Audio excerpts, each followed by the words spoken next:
میں سمجھتا ہوں کہ صحافی ناراض نہیں ہے، مالکان کو ضرور ناراضگی رہی۔ ایڈورٹیزمنٹ کے اوپر میرا پوائنٹ آف ویو ہے۔ میں اب بھی سمجھتا ہوں حکومت کو خوش رکھنا میڈیا کا کام نہیں ہے، اور اس طرح سے میڈیا کو خوش رکھنا حکومت کا کام نہیں ہے۔ میڈیا کو ایک واچ ڈاگ کا کردار ادا کرنا چاہیے حکومت کا، اور حکومت کو میڈیا کو ایسے ہی ٹریٹ کرنا چاہیے جیسا کہ وہ باقی اپنے اداروں کو کرتی ہے۔ یہ نہیں ہو سکتا کہ آپ 30-40 ارب روپے کی ایڈورٹیزمنٹ دے دیں اور مالکان جو ہے وہ ایڈورٹیزمنٹ دوسرے بزنسز میں لگا دیں۔ آپ نے یہاں پہ آپ نے پچھلے 30-40 ارب روپیہ دیا ہے، آپ 30-40 ارب روپے اور بھی دے کے دیکھ لیں، میڈیا میں انویسٹمنٹ ہی نہیں ہوگی۔ تمام جو اونرز ہیں ان کے آلٹرنیٹیو بزنسز ہیں، وہ اپنے دوسرے بزنسز میں پیسے لگا دیتے ہیں، میڈیا میں تو جاتا نہیں پیسہ، نہ ہی میڈیا ورکرز کو کوئی فائدہ ہوتا ہے۔ سو یہ حکومت کا پیسہ ٹوٹل، حکومت انفارمیشن منسٹری میں بھی 35-40 ارب روپیہ ضائع کر رہی ہے، اور پھر ان کو ایڈورٹیزمنٹ دے کے وہ پیسہ اور ضائع کر رہی ہے، کیونکہ ہمارا جو اسٹرکچر ہے ایکسٹرنل پبلسٹی ونگ کا وہ بالکل تباہ و برباد ہے۔ ہمارا یہاں پر جو ایک آئی وڈ سے کہ جو جرنلسٹ کے ساتھ ہمارا جو انٹریکشن ہے خصوصاً انٹرنیشنل میڈیا میں، وہ نہ ہونے کے برابر ہے۔ ہمارے ہاں ویزا پرابلمز ہیں، ایجنسیز پیچھے لگ جاتی ہیں۔ اس طرح کے جب تک آپ معاملات رکھیں اور یہ توقع کریں کہ پاکستان کی کرنسی بکے گی باہر یا پاکستان کا پوائنٹ آف ویو باہر چلے گا، یہ نہیں ہوگا۔ ہم نے اپنا بڑا نقصان کیا ہے، اور ہم اپنا نقصان کنٹینیو کریں گے اگر ہم اپنے انفارمیشن سٹرکچر میں اصلاحات نہیں لائیں۔ جب سے ہم پیدا ہوئے ہیں ہم دیکھتے ہیں 2 عیدیں ہوتی ہیں، پتہ نہیں چلتا کب عید ہے کب نہیں ہے۔ اب سائنس اور ٹیکنالوجی اتنی ترقی کر چکے ہیں کہ اس کے لیے کوئی بہت پاپڑ بیلنے کی ضرورت ہے نہیں۔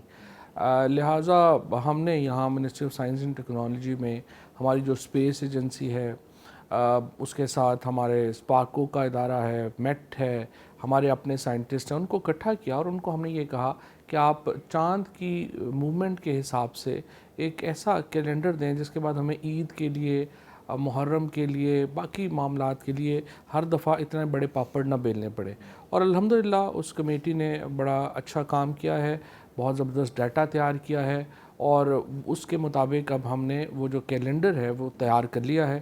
وہ تیار کر کے ہم نے اسلامی نظریاتی کونسل کو بھیجا ہے، اور ظاہر ہے کہ جو ابھی سلسلہ چل رہا ہے وہ تو بالکل ہی اس کا کوئی جواز سمجھ نہیں آتا کہ رویت حلال کمیٹی ہے یا شہاب الدین پوپلزئی صاحب ہیں، وہ 50-60 سال پرانی دوربین سے چاند دیکھنا حلال سمجھتے ہیں، لیکن ماڈرن دوربینوں سے دیکھنا حرام سمجھتے ہیں۔ سو یہ بھی اس کی کوئی لاجک مجھے سمجھ نہیں آئی۔ ہمارے جو کیلنڈر ہے اس کے مطابق 5 جون کو عید ہوگی۔ میڈیا میں رہنے کے لیے تو فرینکلی مجھے سائنس اینڈ ٹیکنالوجی کی ضرورت نہیں ہے۔ میں جو بات بھی کروں گا، اور وہ میڈیا میں جو ہے وہ آنا کوئی پرابلم نہیں ہے میرے لیے، لیکن اس کو سائنس اینڈ ٹیکنالوجی کو میڈیا میں آنا ضروری ہے۔ سائنس اور ٹیکنالوجی کو ایک ہیڈ ٹرنر جو ہے وہ بننا چاہیے، لوگوں کا انٹرسٹ اس میں آنا چاہیے۔ ادروائز تو پھر ہم جیسے تھرڈ ورلڈ، ہمارے جیسے جو تھرڈ ورلڈ ہے وہ اپنی اپرچونیٹیز اس طرح کی اویل ہی نہیں یہاں کر سکتے۔ یہاں پہ آپ ترقی یافتہ ہو ہی نہیں سکیں گے اگر آپ کی توجہ سائنس اور ٹیکنالوجی کی طرف نہیں آئے گی۔ تو دیکھیے، ہم نے 2 کام ابھی جو ہے وہ ایک کر رہے ہیں۔ ایک تو ہم اگست کے مہینے میں پاکستان سائنس فیئر کر رہے ہیں، جس میں ہم نے پورے پاکستان میں کہا ہے کہ آپ نے کچھ بھی ایجاد کیا ہے، کچھ بھی چیز آپ شوکیس کرنا چاہتے ہیں، وہ آپ لے کے آئیے اور ہمارے پاس شوکیس کیجیے۔ اور اس ریجن میں سوویت یونین کے بعد اگر کسی ملک کا اسپیس پروگرام ایک کنسیڈریبل پروگرام تھا تو وہ پاکستان کا پروگرام تھا۔ انفارچونیٹلی پاکستان میں جو باقی تمام معاملات میں تنزلی آئی، ہمارے اسپیس پروگرام میں بھی تنزلی آئی، اور ہم اپنا جو ایج تھا اسپیس میں وہ ہم نے کھو دیا۔ اب ہم دوبارہ جو اسپیس پروگرام ہے اس پہ توجہ دے رہے ہیں۔